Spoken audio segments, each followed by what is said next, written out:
August 2 നടക്കാൻ പോകുന്ന set എക്സാമിന് ഇനി 75 പ്രൊഡക്റ്റീവ് ഡേയ്സ് ആണ് നമ്മുടെ മുന്നിലുള്ളത്.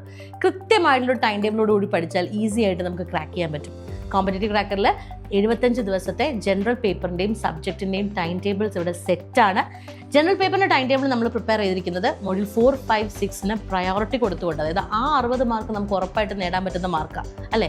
നമ്മുടെ 48% എഗ്രിഗേറ്റിലേക്ക് പോകാനായിട്ട് ഒരുപാട് പങ്ക് വഹിക്കുന്ന ഒരു പോർഷനാണ് നമ്മുടെ മൊഡ്യൂൾ 4, 5, 6. അതോടൊപ്പം തന്നെ 1, 2, 3 റെലവൻ്റ് ആയിട്ടുള്ള അല്ലെങ്കിൽ ഫോക്കസ് ചെയ്യേണ്ട ഏരിയാസിനെ ഐഡൻറ്റിഫൈ ചെയ്തുകൊണ്ടുള്ള ടൈം ടേബിളാണ് നമ്മളിവിടെ പ്രിപ്പയർ ചെയ്തിരിക്കുന്നത്. ഇതേപോലെ തന്നെ സബ്ജക്റ്റ് എക്സ്പേർട്സ് സബ്ജക്റ്റിൻ്റെ ടൈം ടേബിൾസും പ്രിപ്പയർ ചെയ്തിട്ടുണ്ട്.